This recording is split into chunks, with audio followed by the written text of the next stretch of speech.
M'entendez bien et que vous me voyez bien. On est un peu moins de 40 personnes déjà, c'est top, super. Bonjour Angélique, bonjour Sylvie, bonjour Isabella, Peggy. Allez, nickel. Bonjour tout le monde, merci beaucoup de vous joindre à nous pour ce nouveau webinaire du coup de la série Mieux vaut prévenir.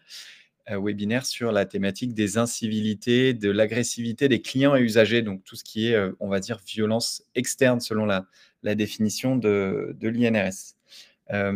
Est-ce que si je passe les slides, vous pouvez juste me confirmer que c'est OK pour vous? Comme ça, on valide tout au niveau pratique, logistique et après on se lance. OK, top. Bon, ben génial. Allez, on a 1 heure ensemble, on va pas traîner. Comme d'habitude, pour celles et ceux qui connaissent un petit peu le mode opératoire de nos webinaires, je vous propose de répondre à quelques questions sur, votre poste, sur vos attentes aussi, sur, cette thématique des incivilités. Comprendre si vous avez déjà participé à un webinaire Goldmap ou si c'est, une nouveauté pour vous et dans ce cas-là, on est ravis de vous avoir avec nous et j'espère que ça vous convaincra pour la suite. Comprendre donc les attentes, ça on en a parlé. Est-ce que vous êtes en recherche d'idées simplement? Est-ce que vous avez besoin d'être accompagné ou conseillé dans une démarche de prévention des incivilités? Si vous avez d'autres besoins, vous pouvez le préciser dans le chat aussi, comme ça moi je comprends mieux, on va dire pourquoi vous êtes là et comment je peux vous accompagner. Dites-nous si vous avez déjà mis en place des actions de prévention dans votre entreprise sur les incivilités. On pourra en reparler un peu plus tard, mais j'aimerais bien savoir ce que vous avez mis en place aussi. Et si vous aimeriez en mettre en place, qu'est-ce qui, on va dire, qu'est-ce qui vous en empêche ou qu'est-ce qui vous retarde sur cette thématique. Et après, ce qu'on peut faire aussi, vous pouvez me dire dans le chat, je pensais l'avoir inclus, mais j'ai dû faire une petite erreur. Est-ce que vous pouvez mettre dans le chat votre secteur d'activité? Est-ce que vous êtes côté transport, logistique, agroalimentaire? Je vois qu'il y avait santé action sociale avec Sylvie qui est responsable d'un centre dentaire, responsable caisse, donc grande distribution, j'imagine, Martine. Médical, transport de voyageurs, Angélique, ouais, OK. Responsable centre dentaire, service état civil en mairie, OK, donc l'administration publique. Transport, Fabrice, associatif, administration des ventes. Sophie, dans quel secteur, juste Sophie? Hop, formateur, OK, Thibaut. Aminatou, communication, administration générale pour Nathalie. Isabella, médico-social, du coup, Isabella. Cathy, crèche, transport de voyageurs. OK, bon, ce qui est pas mal, c'est qu'il y a finalement assez peu de secteurs représentés. Bon, c'est pas étonnant, vous êtes parmi les secteurs qui sont les plus touchés par ces sujets d'incivilité. Donc c'est pertinent. Benoît, industrie, défense spatiale, OK. Estelle, responsable centre dentaire, service à la personne, forcément. Centre dentaire, on en a parlé. Hop, agroalimentaire et livraison de médicaments. Ouais, OK. Bon, c'est top. Je pense, j'espère en tout cas qu'on sera le plus pertinent parce que c'est vrai que vous êtes a priori des secteurs qui sont touchés par ces thématiques d'agressivité client, usager, d'incivilité. Alors, quel poste vous occupez aujourd'hui au sein de votre entreprise? Vous êtes en majorité côté ressources humaines. Il y a quelques postes de direction, un peu de QHSE, donc on va dire hygiène, sécurité. Pas beaucoup de responsables formation, mais c'est pas étonnant. Pas beaucoup de communication interne non plus. Quelques professionnels de santé et puis d'autres profils. Vous êtes nombreux à ne jamais avoir participé, donc c'est top. J'espère que ça vous plaira. Vos attentes, vous avez besoin de trouver surtout des idées pour prévenir les incivilités et vous êtes 5 à avoir besoin d'être accompagnés, conseillés. Est-ce que vous avez déjà mis en place? Là, c'est assez équilibré. Oui, non et non, mais j'aimerais le faire. Donc voilà, hyper intéressant. Je vous partage les résultats, comme ça vous voyez tout. Donc le poste que vous occupez, le webinaire et les attentes et puis la mise en place des actions. Allez, super. Est-ce que c'est bon pour vous? Et comme ça, moi, j'enchaîne, je reprends la présentation. Vous êtes toujours avec moi, c'est bon? Allez, super. Nickel. Bon, je vais pas passer énormément de temps sur la présentation de Goldmap parce que c'est pas l'objet, mais simplement pour vous expliquer qu'on est un organisme de formation qui est spécialisé sur les enjeux de santé, de sécurité et de qualité de vie au travail. Et donc, moi, Arthur, je suis le cofondateur de la société qu'on a créée avec mon frère Damien il y a quelques années, il y a un peu plus de 8 ans maintenant. On va couvrir toutes les thématiques de santé et de risques professionnels. Et la thématique des risques psychosociaux est une des thématiques importantes, évidemment. On va proposer aux entreprises des formats très variés. Alors, si on a des clients dans ce webinaire au sein du public, vous savez qu'on fait de la formation, on fait des formats plus courts, on peut faire de l'individuel, on peut faire plein de modalités d'intervention différentes aussi sur du présentiel, du distanciel. On aime bien intervenir à tous les niveaux de l'entreprise. C'est vrai sur les risques psychosociaux et sur d'autres thématiques. Sensibiliser ou former les salariés, former les managers et former également ou en tout cas acculturer les instances de direction, que ce soit sur les risques psychosociaux, sur les TMS, sur le handicap. C'est important vraiment d'aller toucher en fait l'ensemble des strates de l'entreprise. Et donc, on est un acteur crédible puisqu'on a animé en 2024 plus de 5000 actions de formation avec d'excellentes notes moyennes de satisfaction. Et depuis 2017, donc depuis qu'on intervient en entreprise, on a animé près de 15 000 actions de formation. On a touché 700 000 collaborateurs et on s'appuie sur un réseau de formateurs qui sont un petit peu partout en France. Voilà les 6 grandes thématiques sur lesquelles on intervient. Donc aujourd'hui, on va exclusivement parler de la thématique calme qui est à gauche sur santé mentale, prévention des RPS et gestion du stress. Vous l'avez compris, la mission de Goldmap, c'est d'être votre partenaire santé, sécurité et qualité de vie au travail, que vous puissiez vous accompagner, puissiez vous appuyer sur nous, excusez-moi, et qu'on puisse vous accompagner sur toutes ces thématiques. C'est un peu l'objet de ce webinaire, d'ailleurs, de cette série Mieux vaut prévenir. Le but de ce webinaire, c'est pas de vous vendre nos actions de formation, c'est vraiment de vous aider, de vous conseiller pour mettre en place les actions les plus pertinentes possibles sur des thématiques qu'on sait difficiles à traiter. Le sujet des sensibilités en est un. Est-ce qu'il y en a dans le chat qui ont participé au webinaire du mois dernier sur l'éveil musculaire? Typiquement, c'est un sujet qui n'est pas évident, donc on essaye de vous accompagner aussi là-dessus. Et puis le prochain webinaire, je regarde vos réponses, oui, non. Ok, ouais, Jacques, on doit se voir effectivement. Isabella, non. Ok. Le prochain webinaire, donc, on va se faire une petite pause en août, hein, évidemment.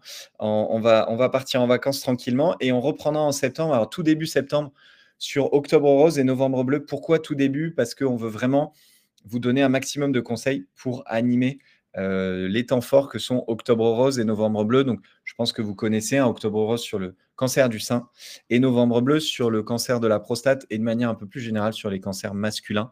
Et on sait que ce n'est pas évident de traiter ces sujets qui sont un petit peu tabous en entreprise. Donc, l'idée, c'est de vous aider à vous donner un maximum de conseils pour traiter ces sujets en entreprise. Voilà, au cœur de placer la prévention du cancer au cœur de l'entreprise. Est-ce que ça vous parle un peu cette nouvelle thématique en septembre? Dites-moi si on a visé juste, a priori, parce qu'on voit aussi on va dire la consommation de nos actions de prévention et on voit qu'en septembre, beaucoup d'entreprises font appel à nous sur les temps forts que sont Octobre Rose et Novembre Bleu. Bonjour Ingrid, j'en profite.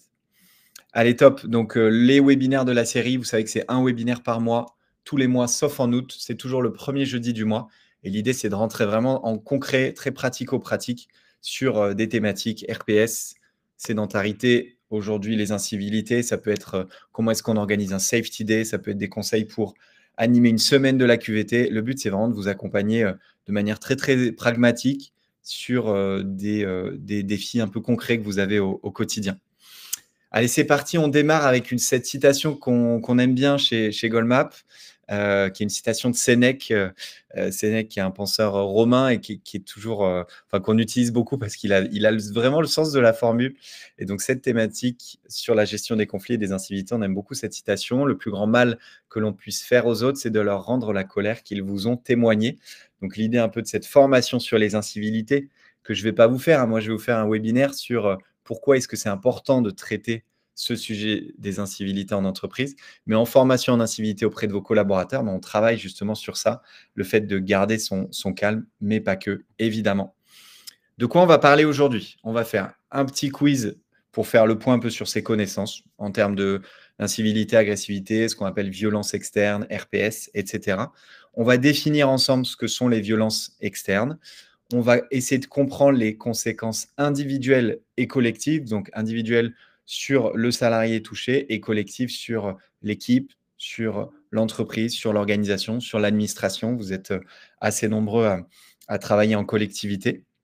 On va essayer de comprendre, vous, comment en termes, enfin, comment au niveau RH et HSE ou direction, vous pouvez prévenir ces incivilités clients et usagers, parce qu'il y a effectivement des choses à faire, hein. Et puis, on va voir aussi comment on réagit face aux incivilités clients.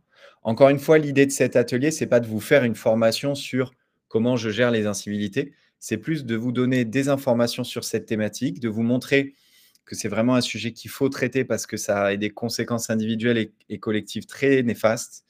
Et puis de vous donner peut-être quelques exemples d'ateliers ou d'exercices qu'on propose. Est-ce que ça vous va sur le programme? C'est bon pour vous? Vous voyez que c'est un programme assez dense, donc il ne faut pas que je traîne trop. Et on va commencer, comme d'habitude, par le quiz. C'est souvent est-il possible d'avoir le slide? Oui, vous pourrez. Je ne vais pas l'envoyer automatiquement, mais vous pourrez m'envoyer un petit mail à la fin. Je vous mettrai mes coordonnées. Je vous enverrai le support. C'est parti pour le quiz. Donc, ce que je vous propose, c'est que vous mettez la réponse dans le chat. Je vous laisse à chaque fois 10-15 secondes pour y répondre et on va commenter ensemble. Les violences externes sont exercées contre un salarié par un ou des individus extérieurs à l'entreprise. Est-ce que c'est vrai?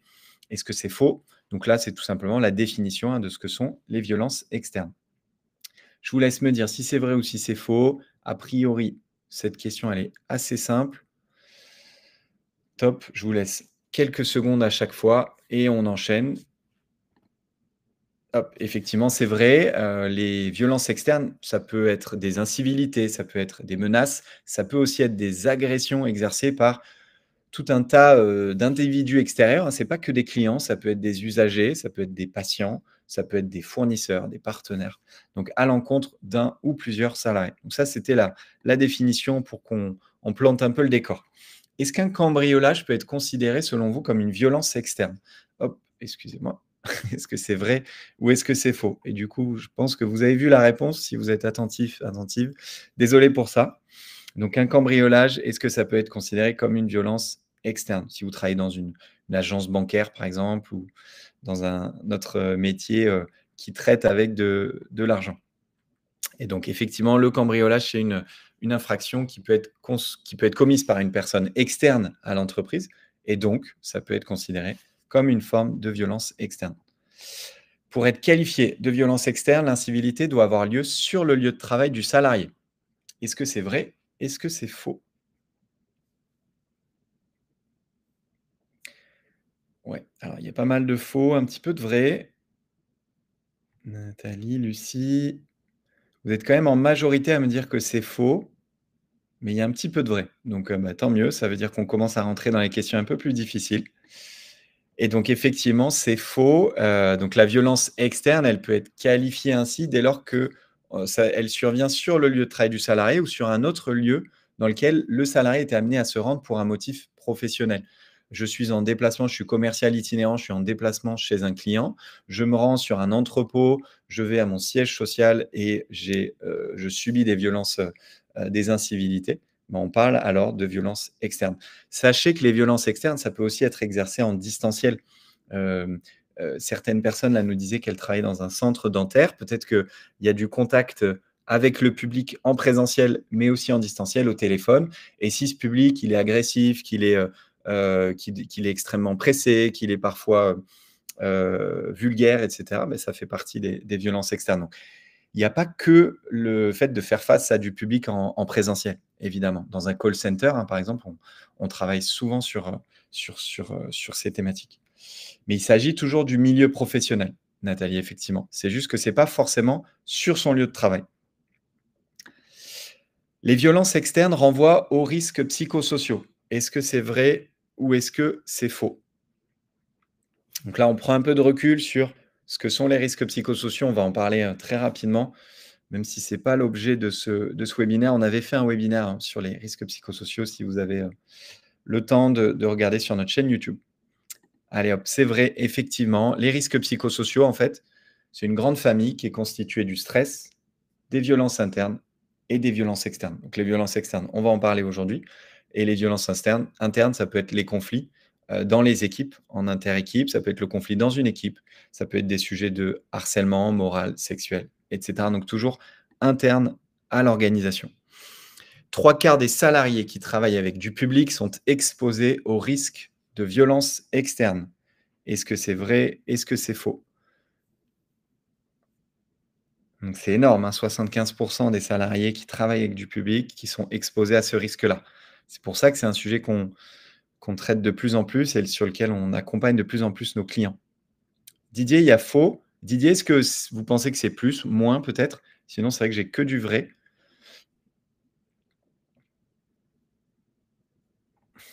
Je laisse encore deux, trois petites secondes.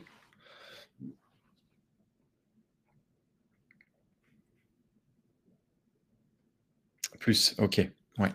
Alors c'est vrai, vous avez raison Didier, ça aurait pu être probablement plus, hein, d'ailleurs, donc qui ces violences externes, il peut s'agir d'interactions, on l'a dit, directes avec le public ou indirectes. On a parlé du téléphone, par exemple. 6e question, je crois qu'il y en a 8, hein, au total. Des exercices de respiration peuvent contribuer à la gestion des situations de violence. Est-ce que c'est vrai? Est-ce que c'est faux? Elle est assez simple celle-là. Ouais, c'est vrai, tout le monde me dit que c'est vrai et vous avez raison, c'est vrai. Alors évidemment, c'est pas la seule solution, mais ça peut contribuer à faire baisser un peu le climat, de garder son calme. C'est vraiment le comportement privilégié à adopter en cas d'exposition à de la violence externe et donc les exercices de respiration vont permettre de maintenir son calme dans des circonstances qui sont parfois, difficiles à gérer. Bien sûr, c'est pas la seule solution et la seule bonne pratique qu'on va vous conseiller ou qu'on va conseiller à vos collaborateurs. Il est recommandé de faire appel à son manager en cas de situation de violence externe. Est-ce que c'est vrai ou est-ce que c'est faux? On va en parler pas mal, hein, sur, on va dire les procédures de signalement. C'est un sujet qui est très important et sur lequel en entreprise, il faut vraiment être, très, très rigoureux là-dessus. Il faut définir ce processus pour, savoir comment on veut traiter ces cas en interne. Allez, elle était assez simple aussi cette question. C'est vrai, évidemment, quand la situation elle est plus gérable par le salarié, on recommande évidemment de faire appel à un tiers pour faire descendre la tension. Ce tiers, il peut s'agir du manager, mais il peut s'agir aussi d'un autre acteur. On va en parler des autres acteurs, l'employeur évidemment, le collègue qui est à côté, le représentant du personnel, la médecine du travail et cetera. Donc ça dépend un petit peu des liens qu'on a avec, ces différents acteurs, mais en tout cas, c'est, effectivement recommandé de faire appel à une autre personne, à une personne tierce, dès que la situation n'est plus gérable. Huitième et dernière question, et après on s'arrête sur le quiz. Une situation de violence externe peut être reconnue comme accident du travail. Est-ce que c'est vrai ou est-ce que c'est faux? On a affaire à des spécialistes, hein, je crois là, parce que vous êtes très très nombreux à avoir juste à chaque fois. Donc bravo. Effectivement, c'est vrai, un accident du travail, c'est un événement qui survient à l'occasion de l'activité professionnelle et qui entraîne un dommage physique et ou corporel. Et ça, on l'a dit, la situation de violence externe, elle se produit sur le lieu de travail pendant l'activité professionnelle et elle peut conduire à un dommage. Donc effectivement, par définition, une situation de violence externe peut être reconnue comme un accident de travail. Hop.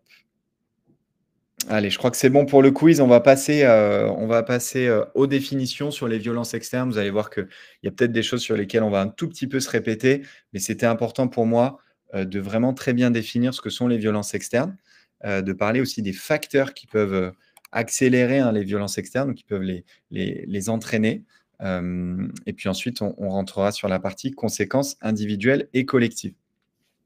Donc les risques psychosociaux, ça vous connaissez, je pense, c'est, la définition de l'INRS évidemment qui fait foi. Les risques psychosociaux, c'est des situations de travail où sont présents, combinés ou non, ça peut être les 3, ça peut être 2, ça peut être un, du stress, des violences internes et des violences externes. Donc on a dit, les risques psychosociaux, c'est une grande famille de risques dans laquelle on va mettre du stress, des violences internes et des violences externes et ça peut être combiné ou pas.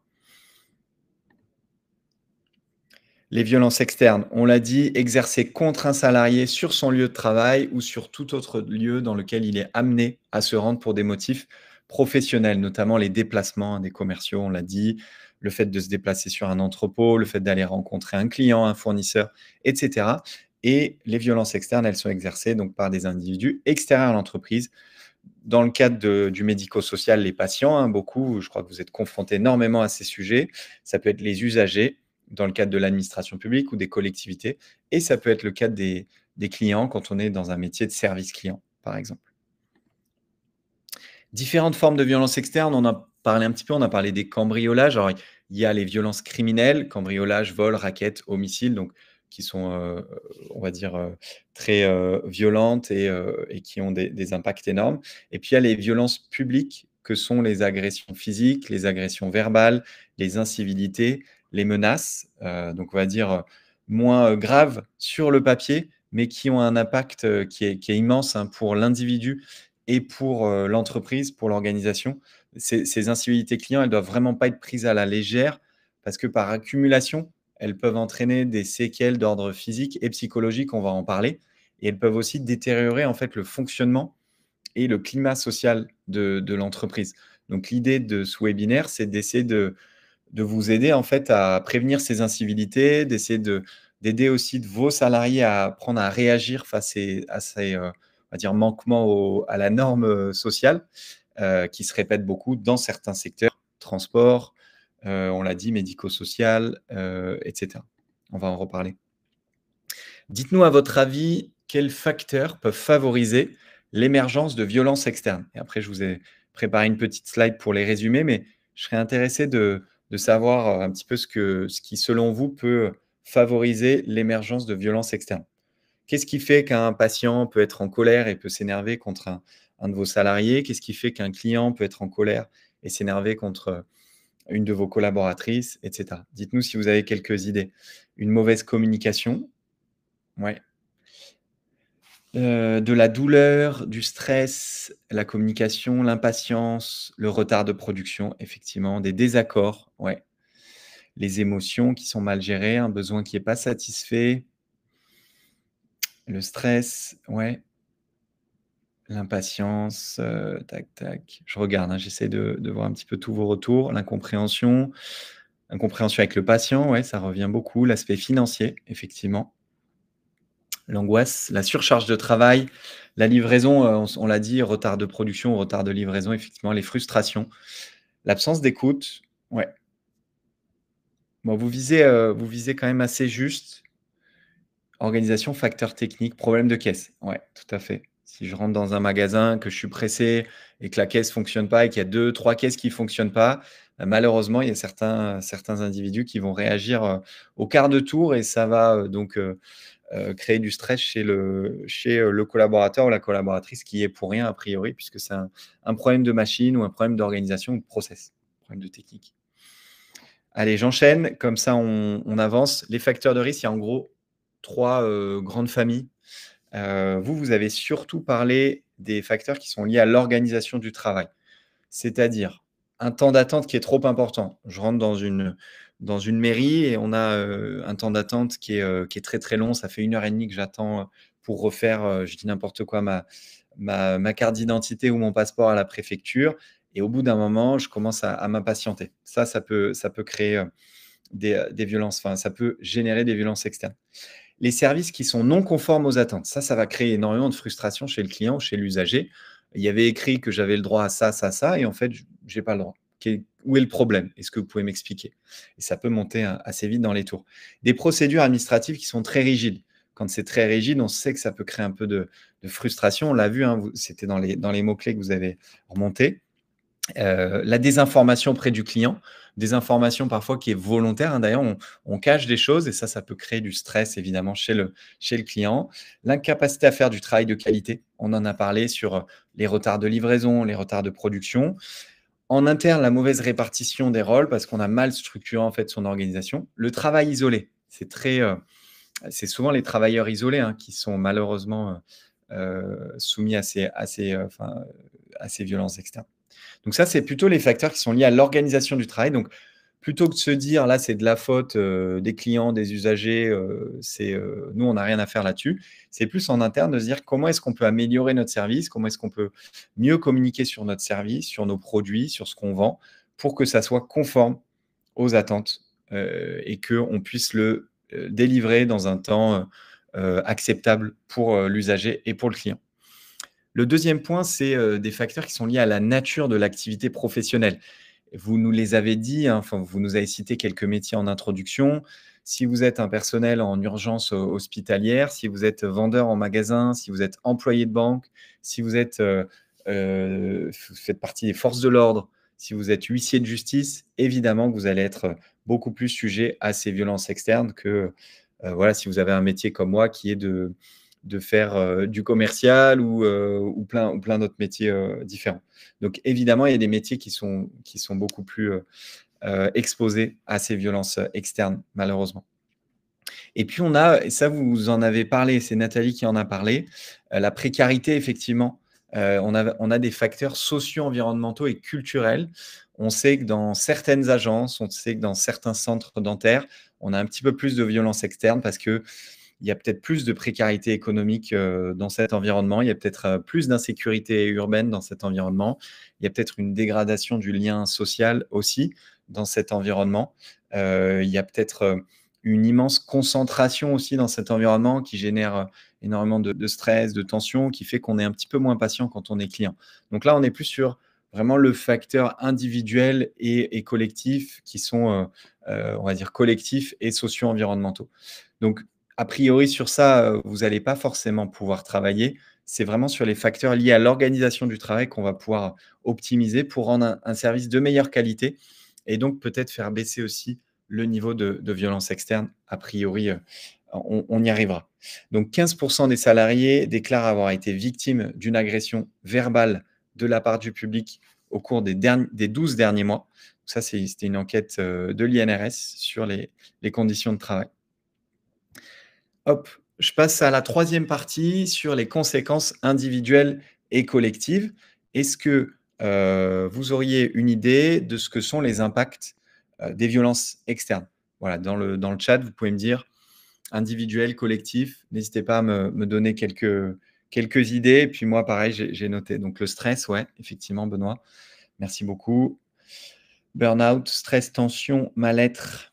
Ouais. Est-ce que vous pouvez me parler aussi du collectif, des impacts sur le collectif? Donc les arrêts de travail, perte de confiance en soi. Tout à fait, François, c'est un très bon point, effectivement. Les chocs post-traumatiques, ouais, quand les agressions sont importantes, effectivement. Surcharge, oui, surcharge parce que potentiellement on a quelqu'un qui doit s'arrêter, qui se met en arrêt et donc ça doit être remplacé et cetera. La productivité au niveau individuel et collectif. Difficulté de communiquer, l'absence désorganisée. Ouais, tout à fait, Cindy. Perte de cohésion. Ouais. Allez, je vous laisse encore 15-20 secondes. Plus envie de venir travailler, bah ouais, tout simplement, Françoise, effectivement. Quand on vient avec la boule au ventre parce qu'on sait qu'on va être agressé, qu'il va y avoir du stress, qu'il va y avoir des situations difficiles avec certains usagers, bah ça, parfois, ça démotive. Désorganisation du service. Ouais, tout à fait. Écoute, allez top. Je vous résume un peu ce que nous on a vu en tout cas comme, impact sur l'individu et sur le collectif. Donc sur la partie individuelle, je vous en ai mis quelques-uns. Le stress, on en a parlé, l'anxiété, hein, la boule au ventre avant de venir au travail parce qu'on sait qu'on aura des situations difficiles à gérer. Ça démotive, hein, sur le long terme. On en a parlé là, on perd sa confiance en soi, on subit du harcèlement moral, on dort moins bien, on se nourrit moins bien. Vous avez plein de troubles en fait qui peuvent apparaître, qui sont de l'ordre psychologique. On a ce sentiment d'insécurité, il y a des troubles de l'humeur, on est beaucoup plus irritable, on est même soi-même parfois un peu plus agressif. Ça peut créer de la dépression, enfin il y a plein de choses qui sont négatives. Il y a le somatique, c'est-à-dire l'impact vraiment sur le corps. C'est des troubles du sommeil. Il y a beaucoup de gens, de salariés qui nous disent: «Bah, moi, je fais beaucoup de cauchemars, j'ai du mal à m'endormir, je fais des insomnies» parce que à cause de ces violences externes. Des troubles alimentaires, digestifs, on se nourrit moins bien, on a moins envie de se nourrir ou au contraire, on mange un peu n'importe comment parce qu'on a ce stress qui est vraiment ancré dans le corps et puis comportemental, on a du mal à se concentrer, on se démotive, on se détache un peu de son activité malheureusement. Donc le salarié qui est soumis à des incivilités à répétition, il peut vraiment voir sa santé physique et psychologique se dégrader. Donc c'est pour ça que c'est super important de travailler là-dessus. L'impact sur sur la vie privée, effectivement, Françoise, vous avez raison, on se renferme, on perd confiance en soi. Et sur le collectif, il y a plein de choses qui sont négatives également. Il y a des impacts économiques, productifs, sociaux, humains, il y a plein de choses. Donc c'est lourd de conséquences pour l'entreprise. Il y a des coûts directs qui sont très clairs, les coûts relatifs aux arrêts de travail, le remplacement du personnel, les dégâts matériels quand c'est dans le pire des cas, les frais de procédure judiciaire quand on doit mettre en place une procédure. Et puis, il y a des coûts indirects qui sont plus difficilement quantifiables, mais qui sont importants pour la réputation, pour la performance de l'entreprise. Le sentiment d'insécurité qui peut détériorer le climat de travail, tout simplement. Les conflits internes que ça peut engendrer sous l'effet de l'inquiétude, de la peur, on se renvoie la balle, on se fait plus confiance aussi en interne. La démission à long terme, le désengagement de certains collaborateurs, on en a parlé. La baisse de la productivité, de la performance, même si c'est difficile de le mesurer, on sent quand même que ça désengage le collaborateur et donc ça peut avoir un impact négatif. Et puis, les attitudes agressives autodéfensives des salariés qui sont engendrées. C'est-à-dire qu'assez naturellement, par mécanisme de protection, on va se défendre et donc ça va créer finalement une relation client ou une relation patient qui est pas bonne parce qu'il y a une méfiance générale qui s'est installée. Et donc, c'est effectivement assez normal finalement de la part du collaborateur de réagir comme ça, mais ça ne peut que finalement alimenter ce cercle vicieux des incivilités et de l'agression et des agressions externes. Donc vous l'avez vu, plein d'impacts malheureusement et donc c'est pour ça que c'est urgent de réagir et de mettre en place des actions. Est-ce que vous pouvez me dire, selon vous, combien de salariés déclarent vivre des situations de tension avec le public? Donc la réponse est un pourcentage. Donc quel pourcentage de salariés en France déclarent vivre avec des situations de tension avec le public? Vous pouvez me donner les grands ordres de grandeur? Est-ce que c'est 45? Est-ce que c'est 30, 60, 20, 60, 30, 55? Ok. 85, Mélanie? Ouais. Alors heureusement, Mélanie, c'est pas à ce point élevé. Parce qu'en fait, il y a quand même beaucoup de métiers qui ont pas de qui sont pas confrontés à du public, tout simplement, hein. Hop, donc 44 des salariés en contact avec le public, donc sur site ou par téléphone, déclarent vivre des situations de tension avec le public. Donc c'est quand même près d'un salarié sur 2, donc c'est hyper important, hein.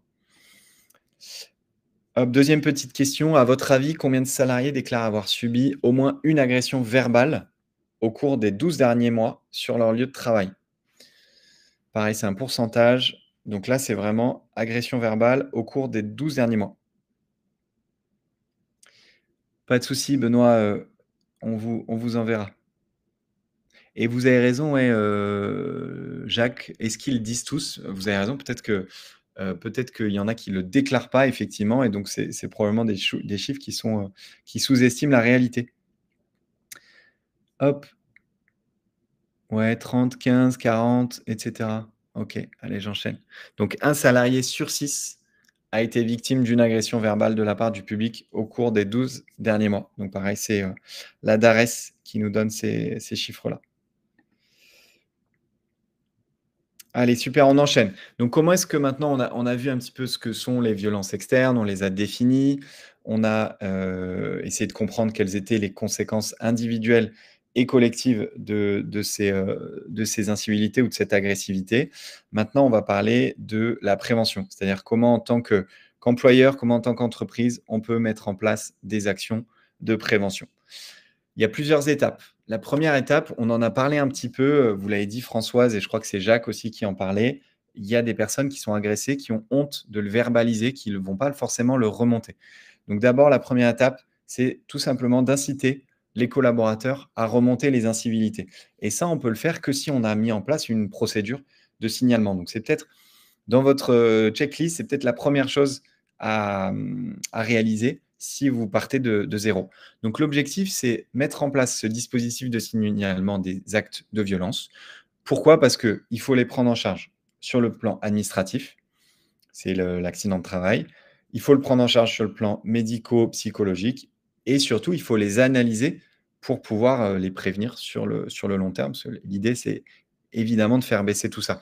Je vous ai mis un exemple de protocole de gestion des incivilités qui est défini par la CARSAT. Il y a un incident sur un site. Si c'est une urgence immédiate, on déclenche une alarme. Il y a un abandon du poste de travail. Il y a l'intervention d'un suppléant. On vient recevoir le client dans un autre environnement pour essayer de baisser les tensions. Il y a du contact avec l'encadrement, etc.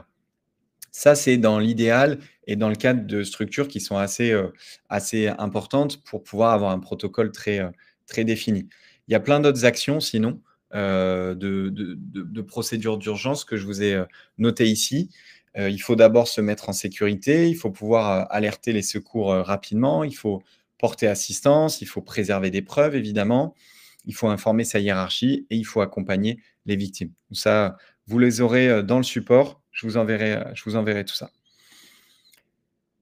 Deuxième étape, c'est de caractériser les risques et de les estimer. Donc là, c'est important de déterminer les risques auxquels on est confronté quand on est salarié de son entreprise ou agent de sa collectivité ou de son administration, et les risques auxquels on est confronté ou susceptible de l'être. Donc, c'est quoi la forme de ces risques? Est-ce que c'est des menaces? Est-ce que c'est des injures? Est-ce que c'est des agressions physiques? Est-ce que c'est des incivilités? Quels types de postes vont être concernés? Est-ce que c'est que les métiers en lien avec le public? Est-ce que c'est aussi les métiers en lien avec les fournisseurs, avec les clients? Est-ce que c'est en fonction du niveau d'ancienneté ou de la qualification des salariés? Donc, il faut faire ce travail d'analyse et de zoom sur ces incivilités pour pouvoir les prévenir à moyen terme et à long terme. Dans quel contexte ces incivilités, elles se manifestent plus volontiers? Est-ce que c'est quand il y a du service au guichet? Est-ce que c'est pour les travailleurs isolés dont on a parlé? Est-ce que c'est le service après-vente? Donc là, il faut aller creuser tout ça pour pouvoir analyser, caractériser les risques et puis ensuite mettre en œuvre des actions. Troisième étape, on va analyser les situations et on va identifier les facteurs de risque. Donc là, c'est vraiment, on va zoomer sur les situations à risque et on va essayer de comprendre s'il y a précisément des circonstances qui reviennent, des conditions, des facteurs de violence qui reviennent régulièrement. Et donc, on va pouvoir travailler sur ces circonstances, ces conditions et ces facteurs en interne pour qu'il en apparaisse le moins possible. Sur les violences criminelles, on va pouvoir regarder les circonstances, l'heure de l'agression, comment était configuré le lieu de travail, est-ce que c'était sécurisé, etc. Sur des violences clients, on peut essayer de comprendre les causes. Est-ce que c'est un problème de processus de gestion client? Est-ce que c'est un problème d'organisation du travail dont on a parlé? Donc tout ça, ça va permettre de limiter finalement les sources de mécontentement de la part du client, de l'usager ou du partenaire, etc. Quatrième étape, une fois qu'on a caractérisé les risques, on a essayé de comprendre qui ça touche en particulier, comment ça les touche, quand est-ce que ça les touche, on va mettre en œuvre un plan d'action. Donc là, ce qui peut être mis en place, c'est des mesures de dissuasion qui sont assez simples. Vidéosurveillance, de plus en plus sur les lieux de travail, il y en a pour justement pouvoir réagir très rapidement. Ça permet aussi de dissuader l'agresseur potentiel. De plus en plus dans les hôpitaux, vous le savez mieux que moi pour celles et ceux qui travaillent dans le secteur, on a des affiches qui nous disent qu'il y a des caméras pour essayer de dissuader au maximum ces incivilités et cette agressivité. On a des mesures de protection et de sécurisation des salariés, des locaux et des espaces de travail. Donc là, on peut réorganiser des lieux d'accueil du public, on peut décider de mettre du personnel de sécurité. Il y a plein de choses. Ça peut être graduel, on peut avoir des mesures de protection très importantes pour certains métiers qui font face à énormément d'incivilités et on peut avoir des niveaux de sécurisation qui sont un peu plus légers pour d'autres. On peut aussi mettre en place évidemment des formations aux incivilités pour apprendre à réagir, former des collaborateurs à l'accueil de clients, former à la gestion des conflits, formation des managers, formation sur tout ce qui est incivilité client, etc. Et puis, on peut communiquer à destination du public. De plus en plus, on en voit dans les agences bancaires, par exemple, ou encore une fois dans les hôpitaux. On a énormément de campagnes d'affichage pour essayer encore une fois, de dissuader et de sensibiliser le public sur voilà, le fléau que représentent ces incivilités au quotidien sur les collaborateurs qui sont concernés. Est-ce que vous avez d'autres idées peut-être dans le plan d'action? N'hésitez pas à nous en parler, peut-être si vous avez mis en place des choses aussi. Ouais, la SNCF le fait vocalement, tout à fait et je sais que la RATP aussi travaille énormément sur ce sujet des incivilités. Ils ont vraiment une procédure de signalement qui est très claire en fonction de la gravité de, l'incivilité ou des violences externes. On va appeler, potentiellement un centre, d'assistance, et on peut aller jusqu'à appeler, la police. Dans vos centres, il y a des affiches et beh, c'est très bien Estelle, effectivement. Self défense, je pense pas jusque-là, parce que l'idée, c'est évidemment pas de, d'aller jusqu'au physique, hein, mais c'est d'essayer d'équiper le collaborateur, en tout cas pour essayer de faire descendre la tension. Bouton SOS, ouais, ça, il y en a pas mal maintenant, malheureusement, encore une fois. Appeler un responsable de manière discrète, très bon retour. OK. Affiche dans les crèches, ouais, Cathy, effectivement. L'affiche, je dirais, c'est peut-être la chose la plus simple à mettre en place, hein, pour essayer de dissuader et sur les formations, alors évidemment, c'est des choses que vous pouvez faire avec, des organismes de formation, avec Goldmap, bien sûr, mais c'est aussi des choses que vous pouvez faire en interne. Les caméras coûtent pas trop cher non plus en termes de mesures de dissuasion, c'est assez efficace. Quelques exemples de formation et de sensibilisation que vous pouvez mettre en place. Je vous ai mis en gras celle qu'on anime le plus souvent, sur la gestion des incivilités et l'agressivité des clients et usagers. Ça, c'est vraiment le principal et après, vous avez d'autres formations, on va dire connexes sur la gestion des conflits, sur, la prévention des RPS, sur la communication bienveillante aussi, comment est-ce qu'on maîtrise les enjeux d'une communication positive, bienveillante avec un fournisseur, un client qui est mécontent, et cetera. Puis après, vous avez des choses un peu plus, long terme sur, la gestion de son stress, sur, comment est-ce qu'on évacue les tensions après sa journée de travail, sur, le retour d'un collaborateur après une absence de longue durée, qui est due à des incivilités, à des violences externes, par exemple. Donc ça, c'est quelques exemples de formations. Est-ce que vous pouvez nous dire dans le chat si c'est des formations que vous avez mises en place peut-être dans vos organisations? J'en profite aussi pour répondre aux commentaires. Donc Mélanie, vous avez mis en place des affiches à des points stratégiques, ouais, sur les noms des référents. Ah oui, super. Pour rappeler qu'effectivement, on peut être, accompagné. Cathy, vous allez intégrer un paragraphe sur les incivilités dans le projet d'établissement et les sanctions, bien sûr. Groupe de parole, ouais, Françoise, très bien. Très bien, parce qu'on peut libérer un peu la parole et surtout, on peut trouver, je pense, des solutions, hein, d'organisation interne en se disant: «Mais il y a ce niveau d'incivilité aussi parce qu'il y a des défaillances dans notre production, il y a des défaillances dans notre service client et donc qu'est-ce qu'on peut mettre en place?» Et je crois que j'avais vu un point intéressant, savoir déroger à certaines procédures. Et effectivement, je pense aussi ça peut créer énormément de stress et de tension chez le patient ou chez le client quand on sent qu'on fait face à des procédures administratives très, très lourdes, auxquelles on ne peut pas déroger. Donc, quand c'est, pas très important, pas très stratégique, il faut, je pense, savoir aussi, faire des exceptions. Cathy, vous avez parlé de formation. Françoise, vous avez mis en place groupe de parole. Bah, ouais, c'est peut-être ça aussi qui coûte le moins cher, hein. Alors avec psychologue extérieur, OK, peut-être des choses que vous pouvez faire en interne aussi. Même si sur les incivilités ou en tout cas sur les risques psychosociaux, je conseille souvent de faire appel à l'externe, parce que ça permet quand même souvent de libérer un peu plus la parole. Séance d'analyse, pratique, formation, gestion des conflits, Laure? Top. Formation, gestion des conflits avec animation et mise en scène. Bon, ben c'est super, il y a plein de choses qui sont mises en place. Bravo pour ça. Quelques exemples de communication. Nous, on fait, vous le savez, énormément de livrets pédagogiques, d'affiches, et cetera. Donc, je vous ai mis, là au milieu, vous avez le livret pédagogique qu'on met à disposition de tous les salariés de nos entreprises clientes sur la thématique des incivilités. La dernière étape pour prévenir ces violences externes, c'est l'organisation du travail. Puisqu'on l'a vu, hein, c'est un des facteurs, principaux. Quand on a une organisation de travail qui est pas optimale ou qui peut être défaillante, ça crée énormément de stress, de tension, de frustration chez le client et donc ça retombe sur vos collaborateurs. Donc là, il y a plein de choses, qu'il faut mettre en place. Essayer d'optimiser le service client ou le service patient, hem proposer des modes variés d'accueil, informer, le client, bien gérer les flux, notamment quand il y a des temps d'attente qui sont longs en fonction des horaires, bien gérer la clientèle, bien gérer les réclamations, l'information, etc. Mettre en place des moyens suffisants, effectifs, compétences des collaborateurs, des capacités de production adaptées. Parfois, on arrive dans un hôpital et il y a énormément de monde et il y a des personnes qui peuvent potentiellement mal réagir à tout ça. La qualité de l'information dispensée aux clients, c'est souvent un problème de qualité de l'information et de communication finalement. Une relation loyale, transparente avec la clientèle, hein, transparent, pour pouvoir expliquer ce qui marche bien et ce qui parfois marche moins bien. Et puis des modes de fonctionnement internes. On peut avoir de la rotation de personnel, on peut éviter le travail isolé.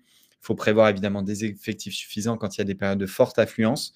Et puis sensibiliser les usagers, on en a parlé, sur le problème des violences externes, excusez-moi, avec les campagnes d'affichage et les dépliants d'information. Donc là, on était plutôt côté organisation du travail. Dernier chapitre sur comment est-ce qu'on réagit face aux incivilités clients. Je vais vous parler de quelques acteurs qui sont importants, hein, dans ce processus de réaction face aux incivilités. Donc, en tant qu'employeur, qu'est-ce que je dois faire? D'abord, j'ai une procédure à suivre en cas d'agression. Je dois alerter les secours médicaux, potentiellement les forces de l'ordre. Je dois apprécier la capacité du salarié à poursuivre son activité ou non jusqu'à la fin de la journée. Je dois proposer au salarié de bénéficier d'un soutien du médecin du travail, peut-être de l'assistance sociale, d'un accompagnement psychologique personnalisé, donc tout ce que vous avez en place dans votre entreprise. Je dois rédiger une fiche d'agression. Je dois déclarer l'agression dans les 48 heures auprès de la CPM, donc là c'est le DRH, et je dois informer le salarié de la procédure judiciaire et l'accompagner dans les démarches juridiques si besoin. Donc là, on est dans quelque chose de très factuel, de très réglementé, et finalement, on est vraiment dans le respect d'une procédure. Sur la partie accompagnement et prise en charge, je dois, en tant qu'employeur, mettre en place la prise en charge, on va dire médico-psychologique, les cellules d'aide, psychiatres dont on a parlé, médecins, etc. Médico-social, déclarer l'accident du travail, accompagner dans les démarches judiciaires et l'accompagnement, on va dire, social et professionnel, le soutien de la part de sa hiérarchie. C'est important, hein, de se sentir soutenu quand on fait face à des violences externes, par ses collègues ou par sa hiérarchie. Donc là, comment on réintègre le collaborateur? Qu'est-ce que on met en place comme action envers l'agresseur présumé? Comment on écoute le collaborateur aussi, puisqu'on l'a vu, il y a beaucoup de collaborateurs qui osent pas forcément et qui vont pas forcément formaliser cette violence externe. Donc ça, c'est le rôle de l'employeur. Ensuite, le rôle du manager, il est multiple. Il doit apporter écoute et soutien à la victime, c'est très important. Il doit rappeler l'existence du dispositif d'écoute psychologique, a priori, et la plupart des entreprises et organisations en ont. Il doit organiser un débriefing individuel et parfois collectif pour la victime et pour les collègues témoins, donc pour essayer de comprendre ce qui s'est passé et comment prévenir, hein, pour la suite. Le manager, il doit également communiquer, mener une réflexion auprès des équipes, avec les équipes, pour prévenir le risque d'agression, hein, sur le long terme. L'idée, c'est de prévenir ce risque-là. Et puis, en tant que manager, en tant que manageuse, on doit participer à la recherche et à la mise en œuvre d'une solution avec les autres acteurs. Les autres acteurs qui c'est la direction, les RH, la santé au travail, etc. Donc le rôle du manager, très très important. Quel est le rôle maintenant du salarié et de ses collègues? Alors il y a plusieurs choses à faire. Comment est-ce qu'on réagit face à un client agressif ou à un patient? On ne va pas rentrer en détail sur tout ça, ça serait l'objet d'une formation de 7 heures et c'est d'ailleurs le sujet de notre formation 7 heures. Il y a plein de choses qu'il faut faire, pour réagir au mieux. Il faut d'abord rester calme, poli, il faut garder sa distance physique, il faut être à l'écoute de la personne en face, la laisser parler, il faut faire preuve d'humilité, parfois laisser le bénéfice du doute, hein, montrer qu'on a pu se tromper aussi. Il faut poser des questions pour comprendre le problème, il faut reformuler pour s'assurer d'avoir bien compris, il faut essayer de résoudre le problème si la personne se calme ou proposer de revenir vers elle, au contraire, si la personne ne se calme pas, le temps de trouver une solution. Parfois, il faut faire appel à un responsable, essayer d'isoler la personne, le client ou le patient, si le ton monte. Rester ferme, demander à la personne de partir, de quitter le lieu si elle ne se calme pas et potentiellement menacer d'appeler la police dans le pire des cas. Ouais, c'est pas une checklist, hein, aussi simple que ça. Évidemment, c'est un petit peu plus complexe, mais ça vous donne quelques idées, quelques comportements à adopter en tant que salarié et encore une fois, en tant que collègue de salarié agressé.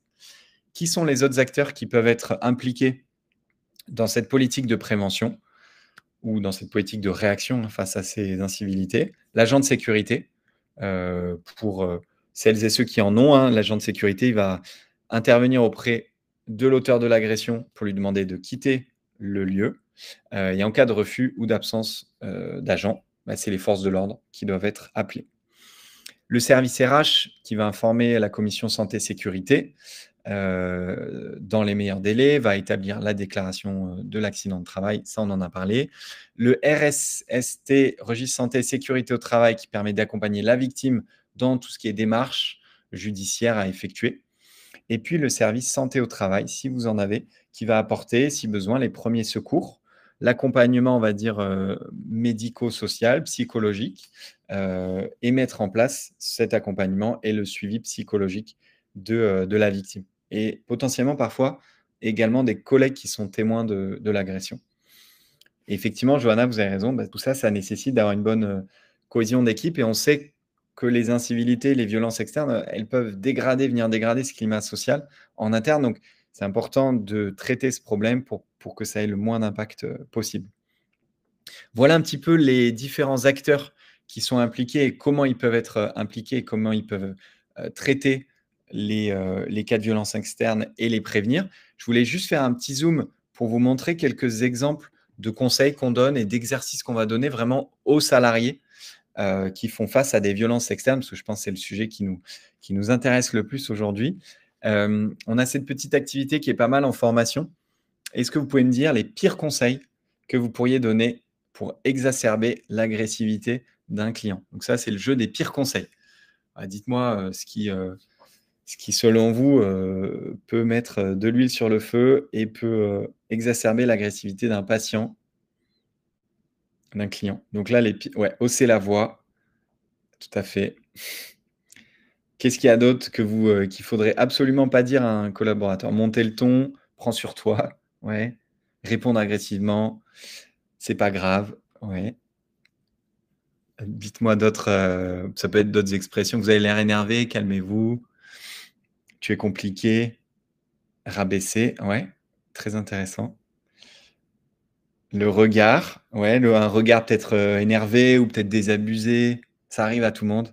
Ouais, très bon point Ingrid, effectivement, quand vous avez quelqu'un qui est énervé, ça peut ne faire, a priori qu'augmenter, qu'exacerber. Se moquer, ouais, les railleries, hein, tout à fait. L'accuser d'être agressif, prendre à la légère, ouais, prendre un peu de loin, ça peut être une moquerie aussi. Les pictogrammes, OK, ouais, Jacques, super. Et je laisse encore 2 secondes si vous avez d'autres idées de pires conseils. Hurler, ouais, monter le ton, hurler encore plus fort. Les gros mots, ouais. Et un dernier. Vous voyez, c'est pas mal cet exercice, notamment quand on est en formation en présentiel, c'est assez rigolo et en fait, du coup, les gens ont souvent plein d'idées. Donc on se dit: «Bah, si on a eu des idées pour exacerber l'agressivité, a priori, si on prend l'inverse de tout ça, on devrait réussir à prévenir». Les gestes avec les mains, ouais, effectivement, ça peut être pris comme une menace. Hop, super. Quels sont les signaux, selon vous? Pareil, c'est un exercice qu'on fait avec, les salariés. Quels sont les signaux qui doivent vous alerter d'une potentielle forme de violence à venir? Donc signaux physiques, hein. Donc on va dire, on va essayer de décoder le langage, non verbal. Les gestes provocateurs, ouais. C'est quoi un peu les gestes provocateurs? Est-ce que vous pouvez nous dire? Le regard, qu'est-ce que c'est le regard, Françoise? Enfin, qu'est-ce qui dans le regard peut vous dire, «Tiens, potentiellement là, la personne est en train de s'énerver, c'est en train de monter»? Ouais, pointer du doigt, le soufflement, les sourcils, tout à fait, les yeux levés, ouais. Quelqu'un de trop calme peut-être aussi, ouais, quand on commence à croiser les bras, ouais. Si vous avez encore une ou 2 renfermement de la personne au niveau de la posture, donc ouais, effectivement, peut-être, croiser les bras comme, Ingrid l'a dit. Les épaules en avant, ouais, on commence à raccourcir la distance physique, hein, on en a parlé tout à l'heure. Les bruits de bouche, ouais, tout à fait. Rapprochement physique, on se lève, quelqu'un qui fait les 100 pas, la posture. OK, bon, vous avez plein de bonnes intuitions, vraiment sur la partie visage, hein, quand on décode enfin visage et physique, excusez-moi. Quand on essaye de décoder le langage non verbal, les gestes brusques, on en a parlé. le doigt pointé vers soi, hein, ça c'est quand même souvent un mauvais signe. La personne qui rougit en fait à force de se stresser, le regard qui est noir, on en a parlé, et puis les sourcils froncés. C'est quelques exemples, mais pareil, ça donne un petit peu une idée de ce qui potentiellement peut aller créer des incivilités. Alors, savoir maîtriser ses émotions, je ne vais pas vous en parler, je vous montre juste ce petit exercice que j'aime bien. Est-ce que vous pouvez sélectionner parmi les propositions, ou alors peut-être qu'on n'aura pas forcément le temps de les noter, mais vous avez plusieurs propositions de formulation. Il y en a qui sont pas correctes, selon nous. Est-ce que vous pouvez me le dire dans le chat? C'est laquelle? Ce que vous pouvez faire, c'est que vous pouvez juste démarrer le paragraphe.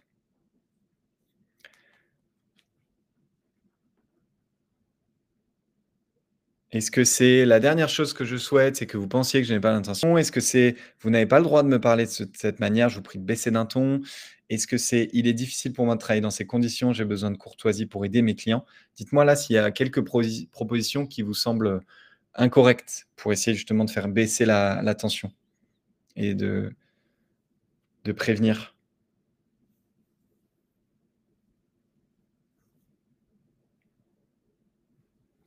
Je ne sais pas si j'ai été très clair dans l'exercice.